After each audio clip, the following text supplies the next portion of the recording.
Capítulo 19.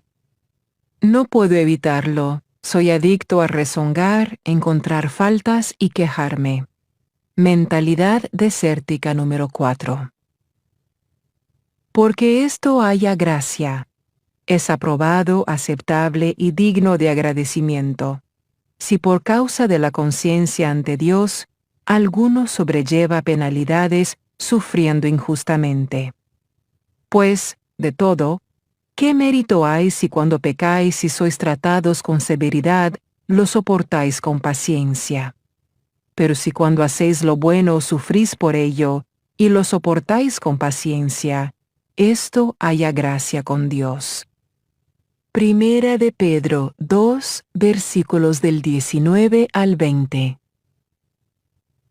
Hasta que aprendamos a glorificar a Dios con nuestra actitud durante los tiempos duros, no seremos liberados.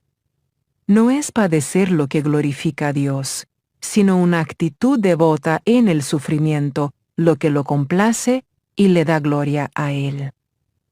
Si tú y yo hemos de recibir de estos versículos lo que Dios desea que tengamos, tendremos que leerlos despacio y digerir cada frase y oración minuciosamente. Admitiré que yo las estudié durante años, tratando de entender por qué complace tanto a Dios verme sufrir, cuando la Biblia declara sin ambajes que Jesús llevó mis sufrimientos y dolores merecidos por castigo. Isaías 53, versículos del 3 al 6. Me tomó muchos años darme cuenta de que el punto focal de estos versículos en Primera de Pedro no era el sufrimiento, sino la actitud que uno debía tener durante la aflicción. Observa la frase con paciencia que se emplea en este pasaje, que dice que si alguien nos trata indebidamente y lo soportamos con paciencia, eso agrada a Dios. Aquello que lo complace es nuestra actitud paciente, no nuestro sufrimiento. Para alentarnos en nuestra aflicción, nos exhorta a mirar cómo Jesús se portó ante los injustos ataques que se le hicieron. Jesús es nuestro ejemplo. Porque para este propósito habéis sido llamados, es inseparable de tu vocación. Pues también Cristo sufrió por vosotros, dejándoos su ejemplo personal para que sigáis sus pisadas. El cual no cometió pecado, ni engaño, superchería, alguno se halló en su boca. Y quien cuando le ultrajaban, no respondía ultrajando. Cuando padecía, no amenazaba con vengarse, sino que se encomendaba, él y todo, a aquel que juzga con justicia. Primera de Pedro 2, versículos del 21 al 23. Jesús sufrió gloriosamente, en silencio sin quejarse, confiando en Dios sin importarle el aspecto de las cosas, permaneció imperturbable en toda situación. No respondió con paciencia cuando las cosas eran fáciles e impaciente cuando eran duras o injustas. La escritura anterior nos hace saber que Jesús es nuestro ejemplo y que Él vino para mostrarnos cómo vivir. La forma en que nos conducimos delante de otros les muestra cómo deben vivir. Les enseñamos a nuestros hijos más con el ejemplo que con palabras. Hemos de ser epístolas vivas que todos los hombres puedan leer. Segunda de Corintios 3, versículos del 2 al 3. Luces que iluminen brillantemente en un mundo oscuro. Filipenses 2, versículo 15. Llamados a la humildad, la mansedumbre y la paciencia.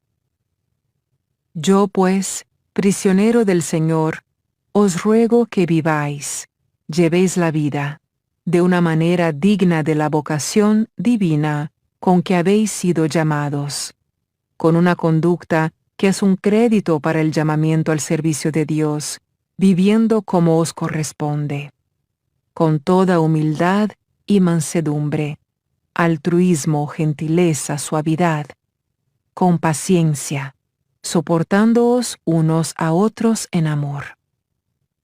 Efesios 4, versículos del 1 al 2. Hace algún tiempo, en nuestra vida familiar, hubo una situación que sirve como un ejemplo excelente para lo que estoy exponiendo acerca de sufrir humilde, mansa y pacientemente. Nuestro hijo Daniel acababa de regresar de un viaje misionero a la República Dominicana. Volvió con una erupción muy severa en sus brazos y muchas lastimaduras en carne viva. Se le había dicho que era la versión dominicana de la hierba venenosa. Se veía tan mal que nos pareció que necesitábamos confirmar lo que era. Nuestro médico familiar tenía el día libre, así que hicimos una cita con el que lo sustituía. Nuestra hija Sandra llamó y concertó la cita, diciéndoles la edad de Daniel, que ella era su hermana y lo llevaría. Todos estábamos muy ocupados aquel día, incluida Sandra. Después de un viaje de 45 minutos, llegó a la consulta del doctor solo para que le dijeran: «Lo sentimos, pero nuestra costumbre es no tratar menores si no vienen acompañados de sus padres». Sandra explicó que cuando ella llamó, había especificado que ella llevaría a su hermano, que lo hacía con frecuencia debido a los muchos viajes de nosotros. La enfermera se mantuvo firme de que él tendría que ir acompañado de un padre. Sandra tuvo una oportunidad de molestarse. Se había esforzado agregando aquella gestión a su ya muy cargada agenda, solo para enterarse que sus planes y esfuerzos habían sido en vano. Le esperaba otro viaje de 45 minutos y todo había sido una pérdida de tiempo. Dios la ayudó a permanecer calmada y amorosa. Llamó a su papá, quien estaba visitando a su madre, y él le dijo que iría a hacerse cargo de la situación. Dave había sentido aquella mañana que debía ir a nuestras oficinas y recoger algunos de mis libros y mensajes grabados sin siquiera saber para qué lo estaba haciendo. Solo sintió que debía hacerlo. Cuando llegó al edificio del médico, la mujer que inscribía a los pacientes y ayudaba con el papeleo, le preguntó a Dave si él era un ministro y si estaba casado con Joyce Meyer. Él le contestó que sí, y ella le contó que me había estado mirando en televisión y había oído bastante de nuestros nombres para preguntarse si seríamos las mismas personas. Dave conversó con ella un rato y le dio uno de mis libros sobre la sanidad emocional. Mi objetivo al contarles esta historia es este. ¿Y si Sandra hubiese perdido los estribos y hubiese sido impaciente? Su testimonio hubiera quedado perjudicado, si no arruinado por completo. En realidad, hubiese podido hacerle daño a la mujer que me ve en televisión, y después observara a mi familia portándose mal. Muchas personas en el mundo están tratando de encontrar a Dios, y lo que les demostramos es mucho más importante que lo que les decimos. Por supuesto que es importante lo que verbalmente les hablamos del Evangelio, pero hacer eso y contradecir lo que hemos dicho con nuestra propia conducta es peor que no decir nada. Sandra soportó su injusticia con paciencia en esta situación, y la palabra de Dios establece que estamos llamados a esta clase de conducta y actitud. La aflicción soportada con paciencia por José. Envió a un hombre delante de ellos, a José, vendido como esclavo. Con grillos afligieron sus pies. Él mismo fue puesto en cadenas hasta que su predicción a sus crueles hermanos se cumplió. La palabra del Señor lo puso a prueba. Salmo 105, versículos del 17 al 19. Como ejemplo del Antiguo Testamento, piensa en José, quien fue injustamente maltratado por sus hermanos. Lo vendieron como esclavo, y le dijeron a su padre que había sido muerto por una fiera. Entretanto lo compró un hombre rico llamado Potifar, quien lo llevó a su casa como esclavo. Dios le dio favor a José donde quiera que fue, y pronto tuvo el favor de su nuevo dueño. José siguió siendo ascendido, pero le sucedió otra injusticia. La esposa de Potifar trató de seducirlo para tener amores con él, pero por ser un hombre íntegro, no quiso tener nada con ella. Mintiéndole a su esposo, ella contó que José la había atacado, lo que lo lanzó a la cárcel por algo que no había hecho. José trató de ayudar a otros durante todo el tiempo que estuvo en prisión.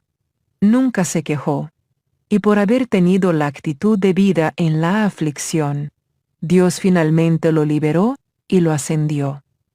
Al final tuvo tanta autoridad en Egipto que nadie más en todo el país estaba por encima de él, salvo el mismo faraón. Dios también lo reivindicó ante sus hermanos, en que ellos tuvieron que venir a él procurando comida cuando toda la tierra sufría hambruna. Una vez más, José demostró una actitud piadosa al no maltratarlos, a pesar de que lo merecieran.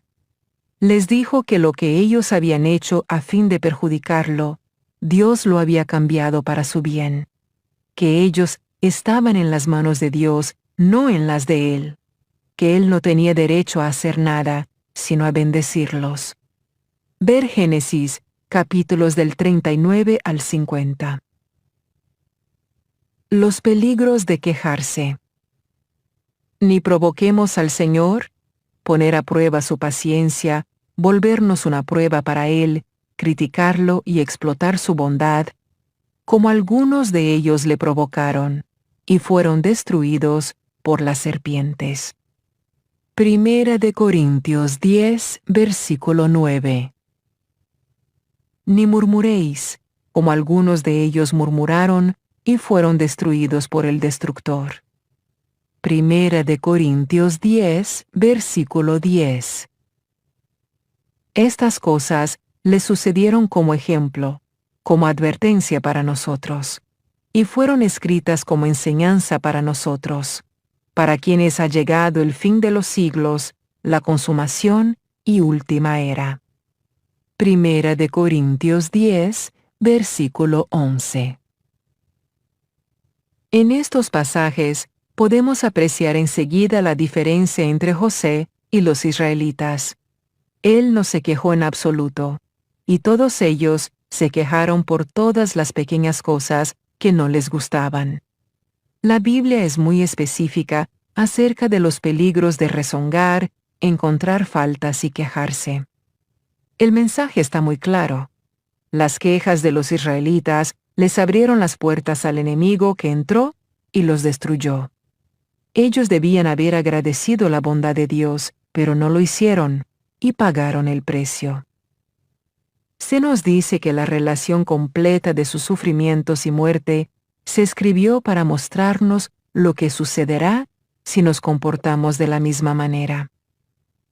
Tú y yo no nos quejamos con la boca a menos que nos hayamos quejado primero mentalmente.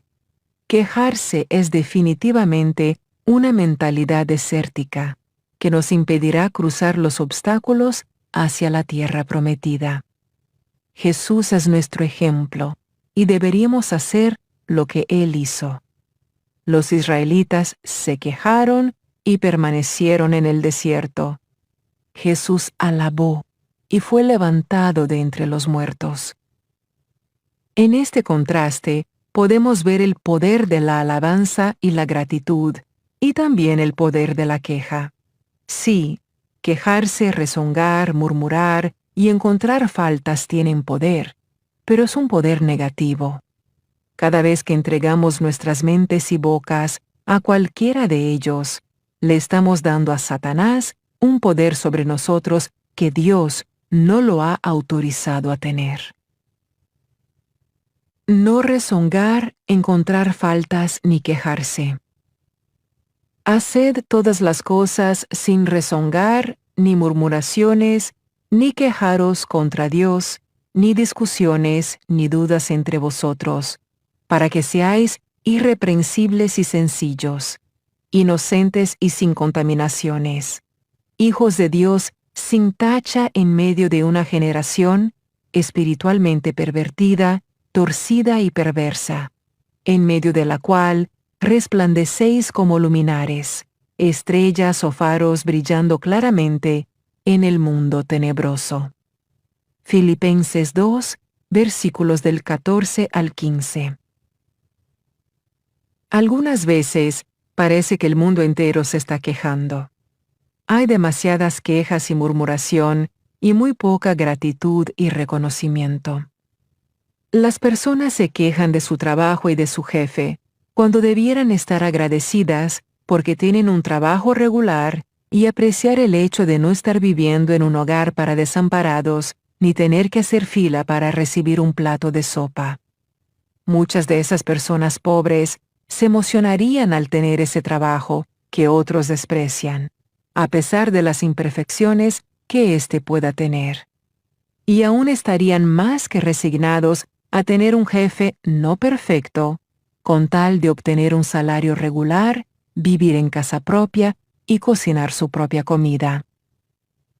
Puede ser que necesites un trabajo mejor remunerado, o quizás tienes un jefe que te trata injustamente. Eso es desafortunado, pero la manera de resolverlo no es quejándote. No te inquietes ni te preocupes. Ora y da gracias.